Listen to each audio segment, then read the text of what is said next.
बात समझ में आ रही है? हा? सब कहेंगे कहानी तेरी। लोग मिलते कहते महाराज जी हमारे दादाजी थे ना, वो रोज मानस पढ़ते थे। हमारे दादाजी थे ना, वो रोज शिव मंदिर में जाया करते थे। यही बात सब कहेंगे कहानी तेरी, कब? काम वैसा जो कर जाएगा। अरे जिस गली से गुजर जाएगा, राम कहने से तर जाएगा। श्री चक्रवर्ती जी महाराज ने 6 बार राम राम राम राम राम राम कह के अपने प्राण का त्याग कर दिया। रात्रि की घटना थी ये। रात में पूरी रात माताएं विलाप करती रहीं। प्रातः काल पूज्यपाद गुरुदेव भगवान वशिष्ठ जी आए, आकर माताओं को ज्ञान उपदेश किए हैं।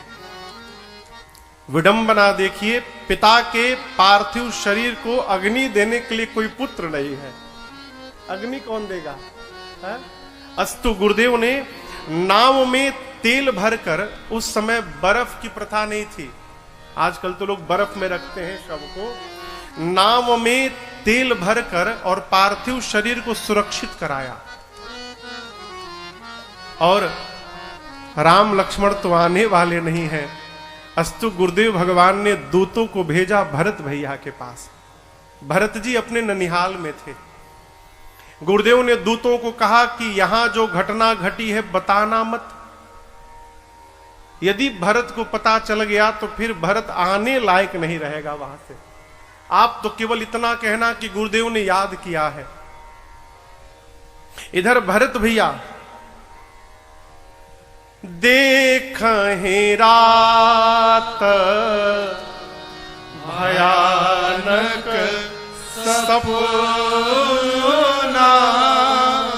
रात में भरत जी भयानक स्वप्न देख ली, पूरा शरीर कांपने लगा। शत्रुघ्न भैया के पास जाकर भरत जी कहते, भाई मैंने ऐसा ऐसा स्वप्न देखा है, भगवान शंकर सबको कुशल रखे। शत्रुघ्न भैया को लेकर भरत जी भगवान शंकर का पूजन करने लगे। बाबा सबको कुशल बना के रखिएगा घर में। अभी पूजन करके भरत जी उठे, ब्राह्मणों को बुलाकर दान देते हैं। तब तक दूतों ने आकर भरत जी को प्रणाम करके कहा, भरत जी कुछ पूछिएगा मत प्रभु, इतना समझिए कि गुरु जी ने आपको शीघ्र याद किया। बस भरत भैया जिस दशा में थे उसी दशा में दौड़ पड़े। पीछे पीछे शत्रुघ्न भैया अयोध्या पहुंचे हैं। आज भरत जी को अपनी अयोध्या स्मशान जैसी दिखने लगी। भरत जी डर गए देखकर अयोध्या को। मां कैकेयी के पास गए, अपनी मैया के पास।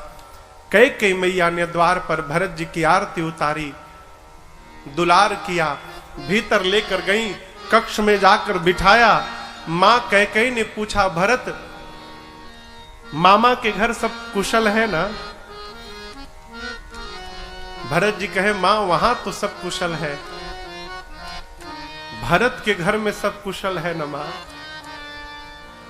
मां ने पूछा, क्यों पूछ रहे हो?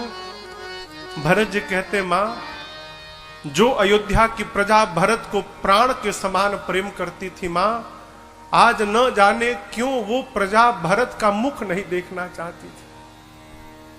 मैंने मार्ग में कितनों को बुलाया, कोई मेरे सन्मुख नहीं आया मां। मेरे घर में सब कुशल है ना मां? कैकेयी मैया ने कहा, पुत्र कुशल तो मैंने सब कर लिया था, मंथरा ने बड़ी सहायता की मेरी, लेकिन एक बात बताऊं भरत, ब्रह्मा जी ने एक बात बिगाड़ दी बीच में। भरत जी बोले, क्या हुआ मां? कैकेयी मैया कहती, पुत्र सब ठीक हो गया था, अचानक आपके पिताजी नहीं रहे। ए भरत भैया सुने, पिताजी नहीं रहे। यहां पूज्यपाद गोस्वामी तुलसीदास जी कहते हैं, तात तात हाँ तात पुकारी परे भूमि तल व्याकुल भारी। भरत भैया हा तात कह के खड़े खड़े गिर पड़े धरती पर। जिस प्रकार जल से मछली को निकाल कर बाहर छोड़ दीजिए और जल से निकलने के बाद जैसे मछली छटपटाने लगे हो, भरत जी छटपटाने लगे। मां संभालती हैं। भरत जी कहते, मां भैया राम के हाथ में भरत के हाथ को सौंपे बिना पिताजी चले गए। भरत जी उठकर बैठे, बोले मां कारण बताओ। पिताजी को कोई व्याधि नहीं थी, अचानक पिताजी कैसे चले गए? अब यहां समझिएगा, मां कैकेयी भली भांति जानती हैं कि जिस पुत्र को मैंने अपनी कोख से जन्म दिया है, भरत आज आखिरी बार अपनी मैया को मां कह रहा है और आज के बाद भरत जीवन भर मुझे कभी मां नहीं बोलेगा। मां जानती है। और आपसे निवेदन करूं, एक स्त्री के लिए इससे बड़ा दुख नहीं हो सकता है कि उसकी अपनी संतान ही उसे मां कहने से मना कर दे। मां जानती है। लेकिन मां कैकेयी अपने आप से मन में कहती, कैकेयी जब तक तुम समाप्त नहीं होगी तब तक तुम्हारा राम मर्यादा पुरुषोत्तम राम का निर्माण कैसे होगा? राम मर्यादा पुरुषोत्तम राम बने, इसके लिए कैकेयी को समाहित होना ही पड़ेगा नींव में। मां ने अपने आप को और कठोर किया। भरत भैया से मैया कैकेयी ने सब बताया। तुम्हारे पिता श्री राम को युवराज बनाने वाले थे। मंथरा ने बड़ी सहायता की। पुत्र, मैंने महाराज से 2 वरदान मांगे। राम के स्थान पर अपने पुत्र भरत के लिए राज सत्ता मांग लिया और राम के लिए 14 वर्ष का वनवास मांग लिया। राम वन में चले गए और राम के ही वियोग में तुम्हारे पिताजी चले गए। भरत भैया सुने ना, यहां गोस्वामी तुलसीदास जी कहते हैं, भरत जी स्तब्ध हो गए। देखिए, कोई आदमी बाइक से जा रहा हो और गिर जाए, बायां हाथ छिल जाए, उठने के बाद देखिए करिए बायां हाथ तो मेरा छिल गया, तब तक दृष्टि गई कि दाहिना हाथ टूट गया। अब जब ये दिखाई पड़ेगा कि दाहिना हाथ टूट गया तो दाहिना हाथ देखने के बाद फिर बाएं हाथ की याद नहीं आती है। ये प्रसंग कहता है, जीवन में जब कोई बड़ा दुख आ जाए ना, तो बड़े दुख के आने के बाद छोटा दुख अपने आप समाप्त हो जाता है। अब तक भरत जी रो रहे थे कि पिताजी नहीं रहे। अब भरत भैया जैसे सुने कि मेरे राम भैया वन चले गए, भरत जी पिताजी की मृत्यु भूल गए। यहां गोस्वामी जी लिखते हैं, भरत ही बिसर्यो पितु मरना, सुनत राम बन गौ, हे तू अपन पौ जान जिया, थकेत रहे धरी मौन। भरत जी सुने कि पिताश्री मेरे नहीं रहे, पहले रोए, और सुने कि राम जी बन चले गए, पिताजी की मृत्यु भूल गए। और भूलने के बाद मौन धारण कर लिए भरत जी। देखिए, श्रेष्ठ व्यक्ति को घर में जब कोई उत्पात हो ना, घर में जब कोई अनहोनी घटना घट जाए, तो श्रेष्ठ व्यक्ति को पहले अपने भीतर कमी ढूंढनी चाहिए। ये जो उत्पात हुआ है, इस उत्पात में मेरी कितनी भूमिका है। सामान्यतः होता क्या है कि अपराध करने वाला भी जीव अपने अपराध को अपने से कमजोर पर डालना चाहता है। इन्होंने किया, क्यों? जानता है कमजोर है, मेरे से पूछने आएगा नहीं। इतनी घटना घटी है अयोध्या में। भरत जी सुने और सुनने के बाद भरत जी का दर्शन करिए चरित्र का। भरत जी कहते हैं ना कैकेयी का दोष, न मेरे पूज्य पिताजी का दोष, न मंथरा का दोष। दोष किसका है? भरत जी कहते हैं पापी भरत तेरा दोष है। अरे पापी तूने जन्म ही क्यों लिया? न तू जन्म लेता न तुझे राजा बनाने का सपना ये कैकेयी देती। भरत मोरा जन्म रघुवर बनना। भरत जी मान बैठे कि मेरा जन्म ही भैया को वनवास देने के लिए भया है, सारा अपराध मेरा है। यहां भरत जी ने मां कैकेयी को बहुत कुछ सुनाया। क्या सुनाया वो भरत जी जाने या मां कैकेयी जाने। भरत जी सुनाए होंगे चाहे न सुनाए होंगे, गोस्वामी जी राम प्रेम में लिख गए। क्या भरत जी? लेकिन आपसे कहूं मां कैकेयी सुनने की अधिकारी नहीं है। वो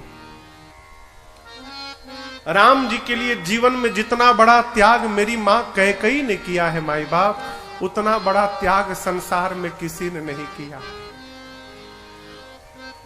जो मां ने वनवास मांगा वो राम जी की इच्छा से मांगा। बचपन में भगवान श्री राम ने मां से ये वरदान मांग लिया था। आपको बतावें, राम जी चारों भैया मां कैकेयी के ही भवन में रहते थे, दिन रात वहीं खेलते थे। मां कैकेयी सबका संभाल करती थी। एक दिन खेलते खेलते रघुनाथ जी गए और जाकर मां कैकेयी की आंखों से को पीछे से बंद कर लिए। बंद करके पूछा कौन है मां? तो मां कैकेयी सोची कि राम तो ऐसा विनोद करता नहीं है। मां ने कहा लक्ष्मण होगा। राम जी ने हाथ हटाया, कहा मेरी मां हार गई, मैं तो राम हूं मां, लक्ष्मण नहीं हूं। मां कैकेयी ने कहा मेरे पुत्र ने मुझे हरा दिया, मांगो क्या चाहिए राम मैं तुम्हें दूंगी। राम जी बोले जो मांगूंगा दोगी मां, क्योंकि मुझे जो चाहिए मां तुमको छोड़कर संसार में कोई नहीं दे सकता है।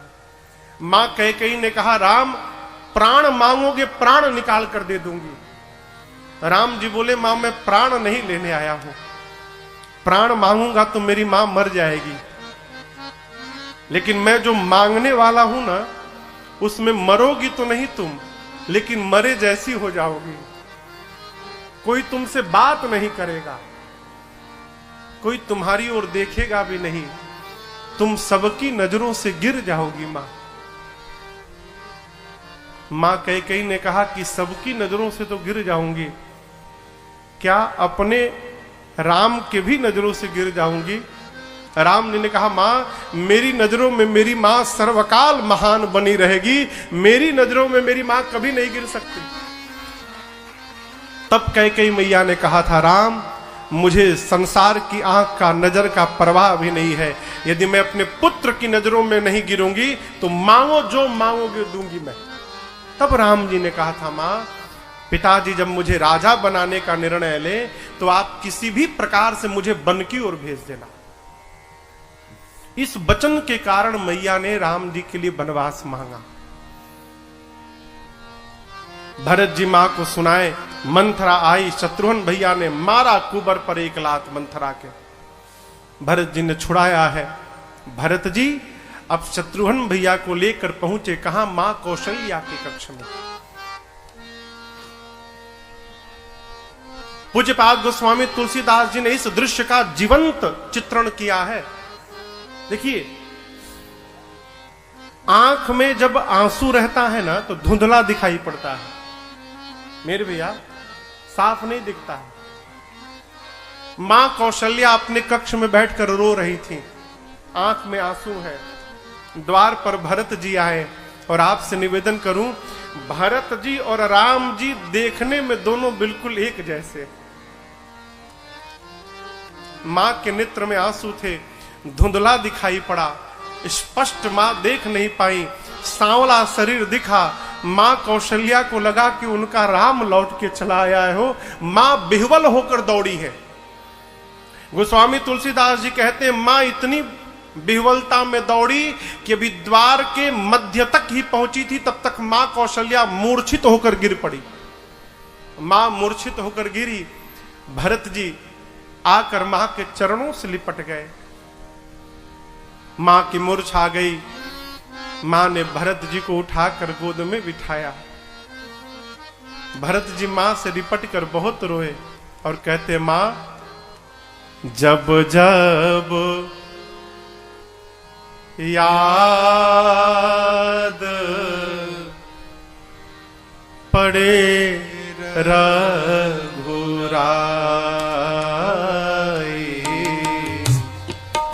जब जब याद पड़े रघुराई,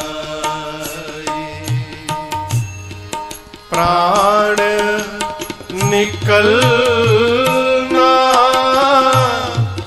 चाहे रे माए, प्राण निकलना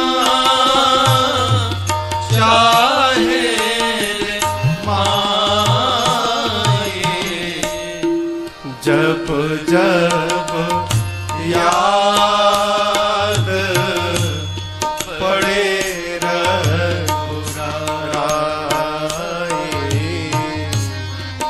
जब जब याद पड़े रघुराई।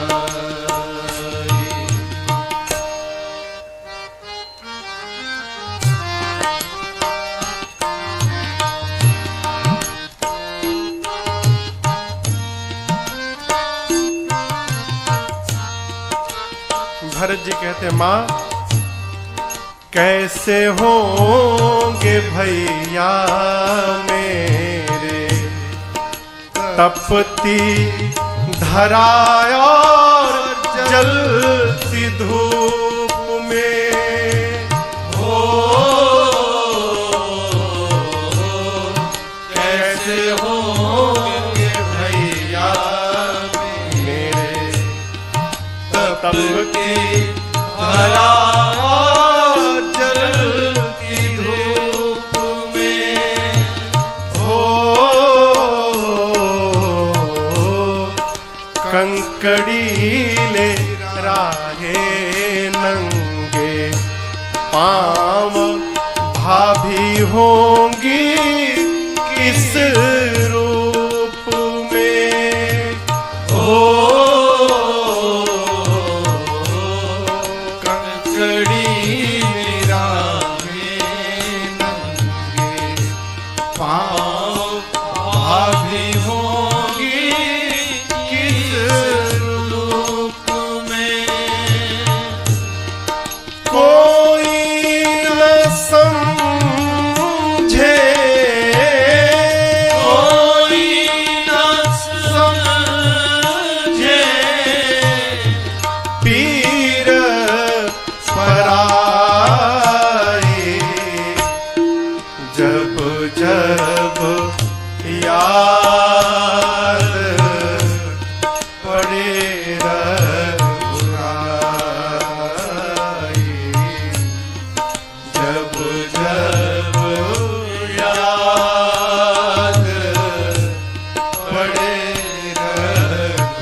भरत जी कहते, मां मुझे एक ही बात का डर है। हा?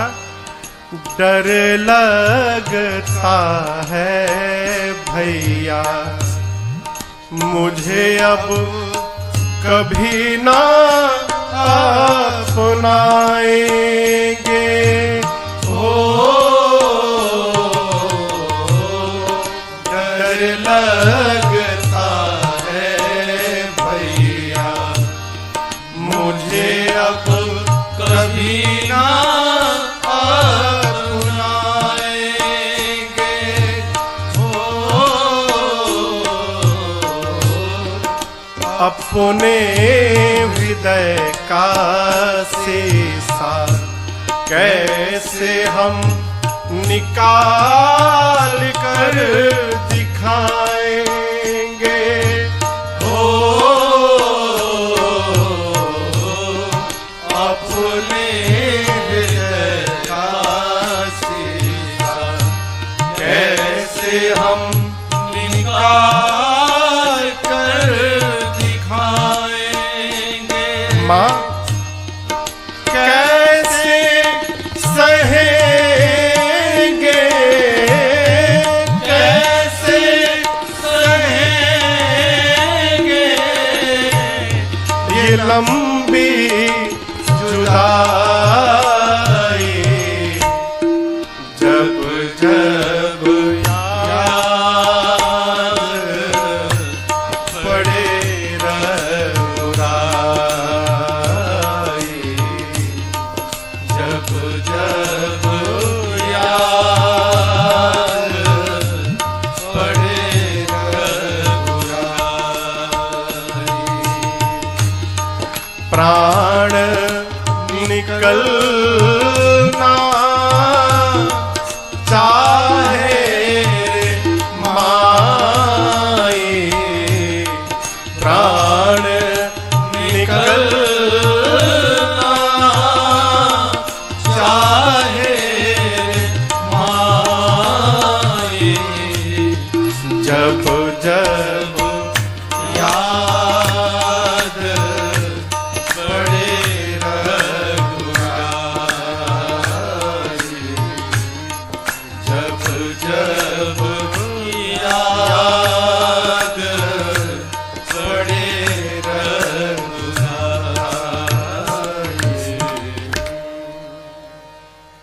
भरत जी यहां पर मैया कौशल्या जी को 28 पाप गिनाए हैं।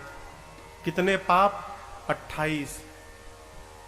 कहते हैं मां, जो पाप गुरु की हत्या से लगता हो वो पाप मैं लेने को तैयार हूं। यदि रघुनाथ जी के बन जाने में मेरी तनिक भी सहमति हो तो वो पाप मुझे लग जाए मां। जो पाप माता पिता की हत्या से लगता है वो पाप मुझे लग जाए मां। जो पाप अंक में पल रही संतान की हत्या से लगता है वो पाप मुझे लग जाए मां। भरत जी लगे बोलने, मैया सुनती रही। अंत में मां कौशल्या ने कहा, भरत अब तुम मुझे अपने बारे में बताओगे पुत्र।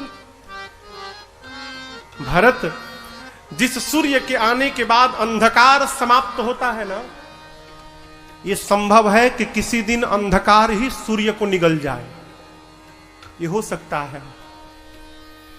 ये पूरा का पूरा आकाश एक छोटे से बादल में समाहित हो जाए, ये संभव है, हो सकता है। जल से बाहर निकलने के बाद भी मछली छटपटाए नहीं, जीवित बच जाए, संभव है, हो सकता है। ज्ञान होने के बाद भी पुत्र मोह समाप्त न हो, यह संभव है। लेकिन मैं एक बात कहूं भरत, मेरा पुत्र भरत अपने भैया के राम के विरुद्ध जाकर कोई व्यवहार करेगा, यह किसी युग में संभव नहीं है भरत, ऐसा कदापि नहीं हो सकता। और जो ऐसा सोचेगा भी कि राम के वनवास में भरत की सहमति है, उस मनुष्य को जागृत अवस्था तो छोड़ो, जीवन में कभी सपने में भी सुख की प्राप्ति होने वाली नहीं है। उसे सपने में भी सुगति की प्राप्ति होने वाली नहीं है। भरत जी मां से ही लिपटे रहे पूरी रात, केवल यही कहे, मां जब जब याद पड़े रघुराई, मां प्राण निकलना चाहे माई, जब जब याद पड़े रघुराई। प्रातः काल भया, गुरुदेव भगवान आए, सरजू मैया के तट पर चंदन की लकड़ी से चिता सजाई गई और गुरु आज्ञा प्राप्त होने के बाद भरत भैया ने पिताजी को मुखाग्नि दिया है। 10 गात्र भया 13 संस्कार पूर्ण भया, श्राद्ध कर्म विधिवत भरत जी ने किया। गुरु जी एक प्रकार से बोलते थे तो भरत जी उसको 1000 प्रकार से करते थे। इतना किया भरत भैया ने। गोस्वामी जी कहते हैं, पितुहित भरत कीन्ह जस करनी, सो मुख लाख जाय नहीं भरनी। 13 संस्कार श्राद्ध कर्म पूर्ण होने के बाद गुरुदेव भगवान सोचने लगे कि अयोध्या का राज सिंहासन रिक्त बना है। अस्तु, गुरु जी ने एक दिन सभा बुलाई, सबको बुलाया। भरत भैया को गुरुदेव ने अपने बगल में बिठाया। भरत वशिष्ठ निकट बैठा रे। देखिए, जिसको समझाना होता है ना, उसे नजदीक बिठाना चाहिए। घर परिवार में भी जिसे समझाना रहता है उसे बगल में बिठाया जाता है। भरत भैया को गुरुजी ने अपने बगल में निकट बिठाया। हाँ? जगत की नायक चर्चा की गुरुदेव ने। महाराज का अपने जीवन में वचन की निष्ठा को बताया। चक्रवर्ती दशरथ जी महाराज अपने वचन के प्रति कितने निष्ठावान थे। महाराज दशरथ के प्रति राम जी की निष्ठा बताई। राम जी अपने पिताजी के प्रति कितने निष्ठावान थे। राम जी के प्रति लक्ष्मण जी और सीता जी की निष्ठा बताई। सीता जी और लक्ष्मण जी राम जी के प्रति कितने निष्ठावान थे। इतना बताते बताते गुरुदेव भगवान फफक के रोने लगे। बिलखी कहे क्यों बिलख पड़े हो? आप सोचिए, रघुवंश पुरोधा है, गुरुदेव भगवान वशिष्ठ जी क्यों बिलखने लगे? गुरुदेव इसलिए बिलखने नहीं लगे कि महाराज मर गए, राम चले गए ना। ज्ञानी है। ज्ञान को जीवन में यदि कोई परास्त कर सकता है तो उसका नाम है प्रेम। प्रेम में ही वो ताकत है जो ज्ञान को भी पराजित कर दे। गुरुदेव भगवान इसलिए नहीं रो रहे कि महाराज चले गए, राम बन चले गए।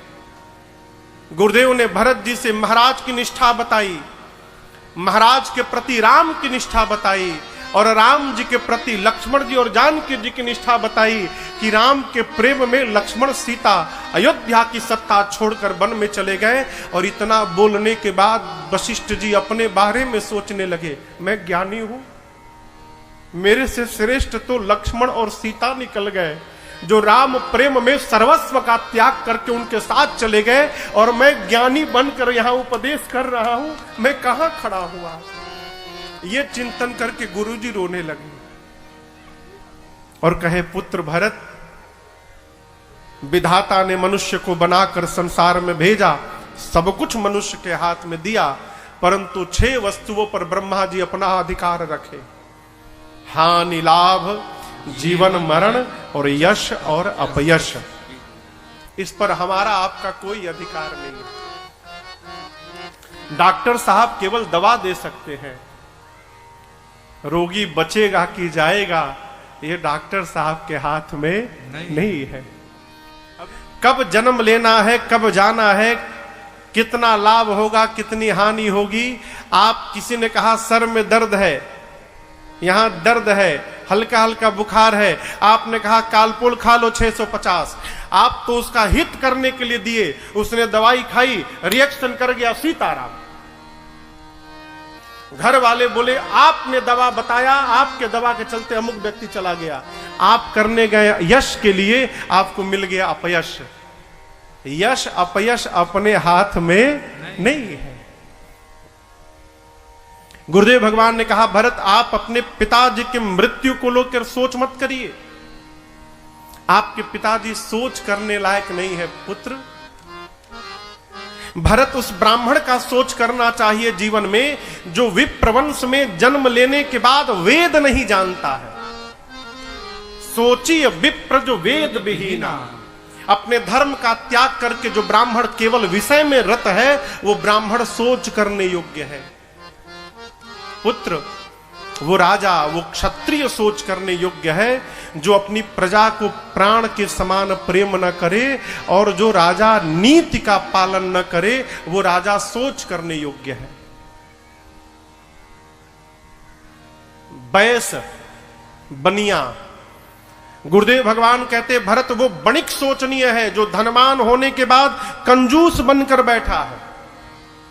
सोचिए बयस कृपण धनवानु, जो बणिक अतिथि का सत्कार न करे और नित्य भगवान शंकर का अभिषेक न करे, वो बनिया सोच करने योग्य है, उसका सोच करना चाहिए।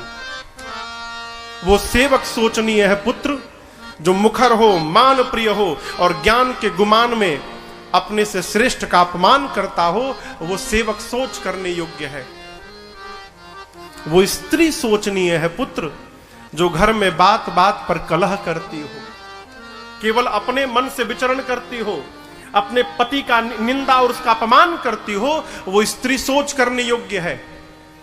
वो पुत्र, वो शिष्य सोचनीय है जो गुरु की आज्ञा का उल्लंघन करे। भरत वो गृहस्थ सोचनीय है जो अपने गृहस्थ धर्म का निर्वहन न करे। वो सन्यासी सोचनीय है पुत्र, जो सन्यास लेने के बाद भी संसार के प्रपंच में फंसा हुआ है। वो वानप्रस्थ सोचनीय है जो तपस्या छोड़कर भोग में लीन बैठा है। भरत वो मनुष्य सोचनीय है पुत्र, जो इधर की उधर करता है, चुगली करता है, एक दूसरे को लड़ाता है, माता पिता गुरु भाई से विरोध करता है। भरत वो पुत्र सोचनीय है जो केवल, वो मनुष्य सोचनीय है जो केवल अपने शरीर की चिंता करता है। और कहते कहते गुरु जी ने कहा भरत पुत्र वो मनुष्य तो सब प्रकार से सोचनीय है जो मनुष्य का शरीर धारण करके भगवान का भक्त नहीं हो पाया, वो सब प्रकार से सोचनीय है। ये जिनको जिनको मैंने बताया भरत ये सोचनीय है, लेकिन आपके पिताजी सोचनीय नहीं कौशल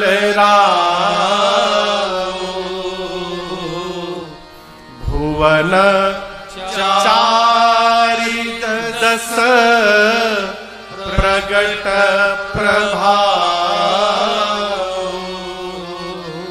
भरत जी आपके पिताजी सोचनीय नहीं है पुत्र। आपके पिताजी की कीर्ति 14 लोक में फैली हुई है। आपके पिता जैसा पिता न कभी था, न आपके पिता जैसा पिता वर्तमान में धरती पर है, और मैं कहता हूं न आपके पिता जैसा पिता भविष्य में कभी होने वाला है, असंभव है। भयऊ न अहई न अब होनिहारा, भूप भरत जस पिता तुम्हारा। भरत जी जिन महाराज की प्रशंसा इंद्र करते हो, ब्रह्मा करते हो, शंकर करते हो, आप राम लक्ष्मण और शत्रुघ्न जैसे जिनके पास 4 रत्न हो, उन महाराज के विषय में कोई कितना बताएगा।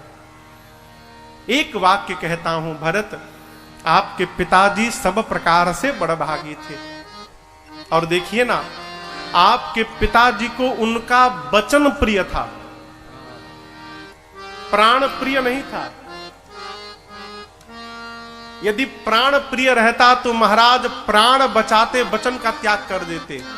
लेकिन दशरथ जी ने वचन को बचाया, प्राण का त्याग किया। एक वचन मानकर भैया आपके बन चले गए, पुत्र दूसरा वचन मानकर आप राजा बन जाओ, कोई आपको बुरा नहीं कहेगा।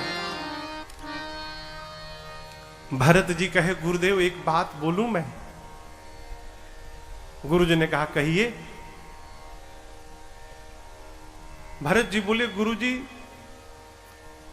क्या आपको भी ऐसा लगता है कि आप मना करते और राम भैया न मानते? आप यदि रोकते तो भैया क्या अयोध्या में न रोकते? गुरु जी बोले नहीं भरत, यदि मैं रोक देता तो राम न जाते। भरत जी ने कहा गुरुदेव फिर आपने भैया को रोका क्यों नहीं?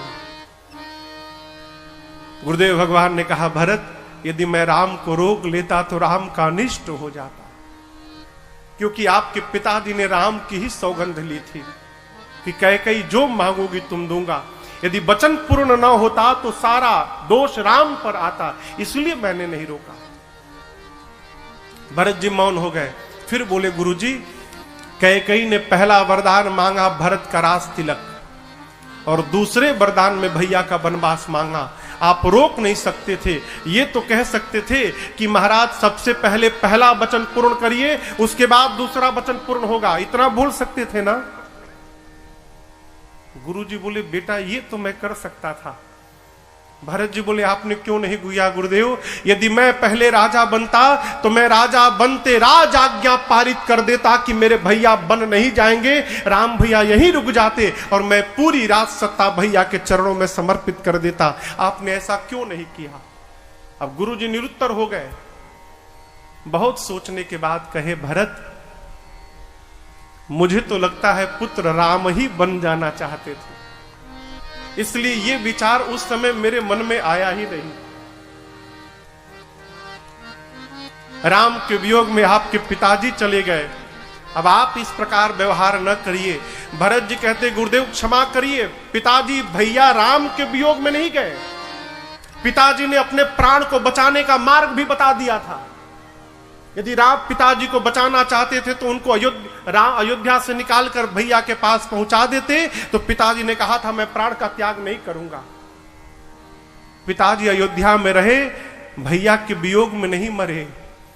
पिताजी ने इसलिए प्राण त्यागा। यदि प्राण न त्यागते तो पिताजी को इस पापी भरत के मुख का दर्शन करना पड़ता, इस पापी का मुख न देखना पड़े, इसलिए पिताजी ने प्राण का त्याग कर दिया। गुरुदेव, और मुझे आप राजा बनाना चाहते हैं? गुरु जी ने कहा, भरत, आप राजा बन जाओगे तो राम जी प्रसन्न हो जाएंगे। सुनि सुख लहब राम बैदेही, अनुचित कहब न पंडित के। कोई अनुचित नहीं कहेगा। और हम तो कहते हैं, भरत अभी आप राजा बन जाइए, और 14 वर्ष बाद जब राम जी लौट कर आएंगे तब सौंपे हु राज राम के आए। 14 वर्ष बाद जब राम जी आएंगे तो आप राज सत्ता राम जी को सौंप दीजिएगा। किसी भी प्रस्ताव को पारित करने के लिए कम से कम 2 अनुमोदक चाहिए। हमारे मिहिर भैया वकील हैं, वकील है ना भैया? कोर्ट से जब भी कोई दस्तावेज बनता है तो पीछे में कम से कम 2 विटनेस के सिग्नेचर चाहते हैं ना। कोई भी प्रस्ताव पारित हो तो 2 अनुमोदक अवश्य चाहिए। गुरुदेव ने प्रस्ताव रखी, क्या अभी आप राजा बन जाइए, राम जी लौट कर आएंगे तो सौंप दीजिएगा। पहले अनुमोदक के रूप में सुमंत जी खड़े भय। कहा, भरत जी, कीजिए गुर आयसु अवसी, कहाँ ही सचिव कर जोर, रघुपति आए उचित जस, तस तब करब बहु। सुमंत जी ने हाथ जोड़ लिया, कहा, भरत जी अभी जो गुरुदेव कह रहे आप कर लीजिए, राम जी जब लौट कर आएंगे उस समय आपको जो उचित लगेगा करिएगा। इस एक वाक्य ने भरत जी को हिला के रख दिया। सुमंत जी ने कहा कि रघुनाथ जी के आने के बाद जो उचित लगेगा वो करिएगा। गुरु जी तो सीधा सीधा आदेश दिए कि राम जी को सौंप दीजिएगा, लेकिन सुमंत जी ने कहा सौंपिएगा मत, जो उचित लगेगा वो करिएगा। भरत जी सोचने लगे, ऐसा क्यों बोले? अब यहां एक बात समझिएगा, किसी भी वस्तु को लेते समय जो मन रहता है ना, लौटाते समय वो मन नहीं रहता। कोई हो धरती पर, कोई भी व्यक्ति, आप अपनी सामग्री किसी को दे दीजिए, लेते समय वो कितना प्रसन्न दिखाई पड़ेगा। 1 महीने बाद मांग कर देख लीजिए, 1 सप्ताह आपको आगे पीछे करेगा, कल लेना परसों लेना। वापस करते समय मन एक जैसा नहीं रहता है। भरत जी सोचने लगे प्रभु की सत्ता, प्रभु को ही वापस करते समय मुझे अनुचित उचित का विचार करना पड़ेगा। इसका अर्थ है कि उस समय हो सकता है मेरी मति पलट जाए। भरत जी ने मन में स्वीकार किया, निर्णय किया कि जिस सत्ता को प्राप्त करने के बाद मति के बदलने का भय है, उससे अच्छा उस सत्ता को स्वीकार ही नहीं किया जाए। मन में सोच लिया है? दूसरे अनुमोदक के रूप में मां कौशल्या जी खड़ी भई। मां ने कहा, पुत्र पूतपथ्य घुर आयसु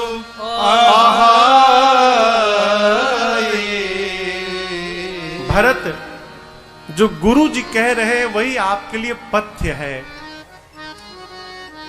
महाराज देवलोक चले गए, राम वन में चले गए, और आप अयोध्या में बैठकर इस प्रकार कायरता दिखाएंगे तो अयोध्या की प्रजा का क्या होगा? मां ने समझाया। देखिए, बाहर के लोग कुछ कहते हैं ना तो कोई फर्क नहीं पड़ता, लेकिन जब कोई अपना कुछ कहता है ना तो जीवन में कुछ बचता भी नहीं है। अब तक भरत जी सबकी बात सुन रहे थे, लेकिन जैसे मां कौशल्या ने भरत जी को राजा बनने के लिए कहा है, भरत जी के नेत्र से झरझर आंसू निकलने लगे। पूज्यपाद गोस्वामी तुलसीदास जी कहते हैं, सानी सरल रस मातु बाली सोनी भरत व्याकुल भये लोचन सरोरुह स्रवत सीयत विरह उर अंकुर नहे सोत सा देखत समय के सोत सा देखत समय के बिसरे सबहि सुधि देह के तुलसी सराहत सकल सादर शिव सहज स्नेह के तुलसी सराहत सकल सादर। भरत जी रोने लगे।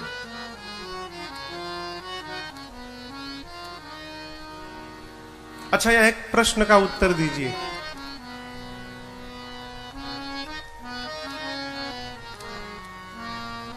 गुरुदेव ने भरत जी को कहा कि आप राजा बन जाइए। भरत जी बने क्या? हाँ, कहिए मेरे भैया। तो ये गुरु आज्ञा का उल्लंघन नहीं भया क्या?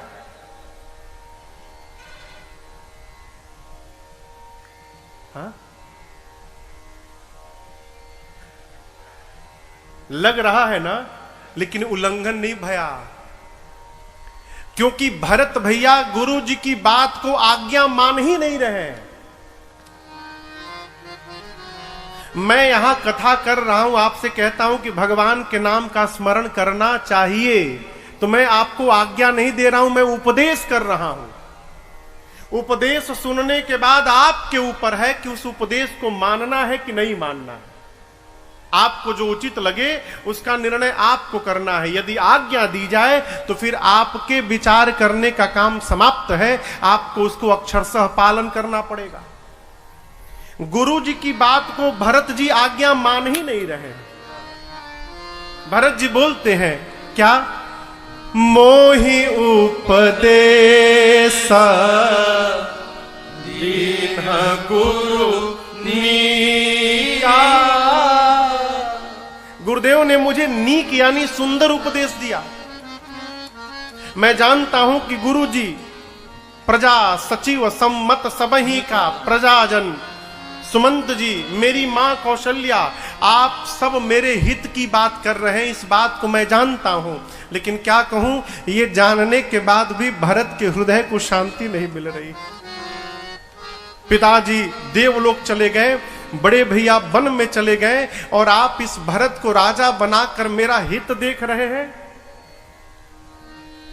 भरत का हित राजा बनने में नहीं है गुरुदेव, हित हमार सियपति सेवकाए। भरत का हित भैया राम की सेवा में है। भरत जी गुरु जी से प्रश्न करते हैं, गुरुदेव कोई स्त्री सिर से, यहां से प्रारंभ होता है मांग टीका, और पांव के उंगलियों में बिछिया पहना जाता है। भरत जी कहते हैं कोई स्त्री सिर के मांग टीके से लेके पांव तक बिछिया में जितने बीच में आभूषण होते हैं, कोई स्त्री सारे आभूषण पहन ले लेकिन कपड़ा ना पहने, गुरुदेव कैसा लगेगा? गुरु जी बोले पुत्र बिना वस्त्र के शरीर का आभूषण व्यर्थ है, उसका कोई अर्थ नहीं है। भरत जी ने पूछा, गुरुदेव मन में यदि वैराग्य नहीं है और जब मिले तो ब्रह्म की चर्चा करे, कैसा लगेगा? गुरु जी बोले व्यर्थ है, बिना वैराग्य के ब्रह्म की चर्चा व्यर्थ है। भरत जी ने कहा, गुरुदेव शरीर में रोग लगा हो और रोगी शरीर के लिए 56 प्रकार का भोग कैसा है? गुरुदेव ने कहा व्यर्थ है। गुरु जी हृदय में प्रेम नहीं है और जब देखो तभी व्रत किए जा रहे हैं।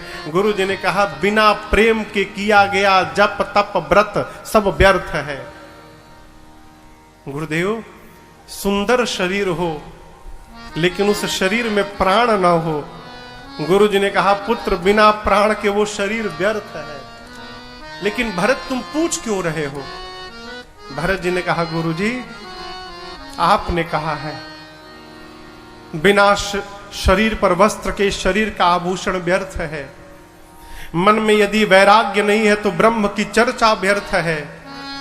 शरीर में रोग है तो नाना प्रकार का भोग व्यर्थ है। बिना प्रेम के किया गया जप तप व्रत सब व्यर्थ है। सुंदर शरीर में प्राण नहीं है तो शरीर व्यर्थ है। ये सब आपने कही है गुरुजी। भरत एक बात कहता है, उसी प्रकार अयोध्या में सब कुछ है गुरुजी, लेकिन मेरे भैया राम नहीं है तो भरत के लिए अयोध्या व्यर्थ है, इसका कोई अर्थ नहीं गुरुजी। इस सिंहासन पर धर्मशील राजा चाहिए। गुरुजी बोले आप धर्मशील नहीं है भरत। भरत जी बोले मैं धर्मशील हूं, मेरे जैसा पापी कौन होगा संसार में? अभी दर्शन करिए, अभी केवल भरत के नाम की प्रस्तावना दी गई है। अभी केवल ये बताया गया है कि भरत राजा बनेगा। क्या भया? पिताजी मर गए। अभी केवल भरत का नाम सामने आया तो बड़ा भाई वन में चला गया। जिसके नाम के प्रस्तावना मात्र से इतने उत्पात हो गए गुरुदेव, जिस दिन ये पापी सिंहासन पर बैठेगा ना, धरती फट के रसातल के भीतर चली जाएगी। इस सिंहासन पर धर्मशील राजा चाहिए।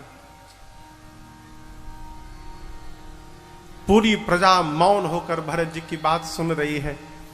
भरत जी बोले गुरुदेव मैं अपनी एक बात बताऊं? गुरु जी बोले बताओ।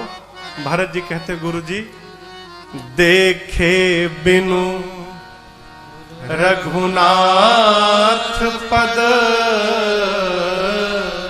जिय के जरनी न जाय। गुरुदेव ये बात मैं नहीं कह रहा हूं, ये आपने ही ये बात कही है। जासु भजन बिनु जरनी न जाय। ये आपने बात कही है गुरुजी, उसी बात को मैं कह रहा हूं। जब तक भरत अपने भैया के श्री चरणों का दर्शन नहीं कर लेता, मेरे हृदय का ताप समाप्त नहीं होगा गुरुजी। इसलिए पूरी प्रजा को ये भरत आज एक बात कहना चाहता है, एक आंख इहै मन माही।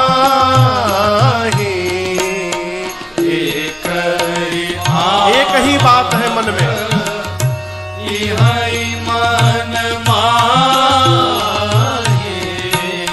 प्रातः काल चली हूँ प्रभु पाही। प्रातः काल चली हूँ प्रभु पाही। गुरु जी मैं जानता हूँ यद्यपि मैं अनभल अपराधी, यद्यपि मैं अनभल अपराधी। हे मोहि कारण सकल उपाधि। हे मोहि कारण सकल उपाधि। तदपि शरण सन्मुख मोहि देखी। तदपि शरण सन्मुख मोहि देखी। क्षमि सब करी हहि कृपा विशेषी। क्षमि सब करी हरि कृपा विशेषी। क्षमि सब करी हहि कृपा विशेषी। क्षमि सब करी हरि कृपा विशेषी।